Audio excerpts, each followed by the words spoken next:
আসসালামু আলাইকুম। আপনার সঙ্গে একটু কথা বলা যাবে? আপনি হুজুর তো না? জি। আচ্ছা ঠিক আছে, তো একটু এদিকে আসেন।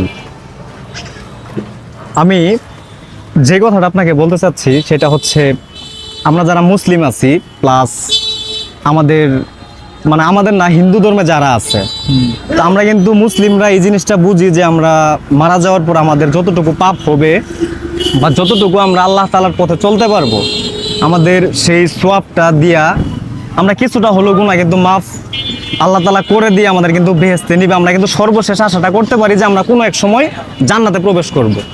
তো আচ্ছা, এই যে হিন্দু ধর্মে বা বিধর্মী যারা আছে, তারা যখন মারা যাবে, তারা তো মনে করেন স্বর্গ নরক হিসাবে একটা কথা তারা বলে বা তারা কিন্তু জানে বুঝে, কিন্তু সেই ক্ষেত্রে আমাদের ইসলাম ধর্ম তাদেরকে কিভাবে সমবর্থনা জানায় বা কিভাবে দেখে এটা?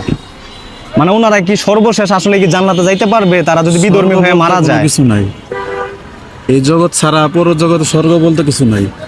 আর যারা আপনার ওই ইহুদি, যারা কালেমা পড়ে নাই, তারা তো কোনো হিসাব কিতাব নাই, তারা বিনা হিসেবে জাহান্নামে যাবে, তাদের কোনো হিসাব কিতাব নেই। ও আচ্ছা, হিসাব তাদেরকে হবে যারা জান্নাতে যাবে, শাস্তি দেওয়ার পরও যাবে, তাদের হিসেব হবে। যাদের জন্য জান্নাত আছে তাদের হিসেব হবে, আর যাদের জন্য জান্নাত নাই তাদের জন্য কোনো হিসাব নেই। তাদের জন্য কোনো হিসাব নাই। তাহলে ইসলামে এই জিনিসটাই সাজেস্ট করে। জি।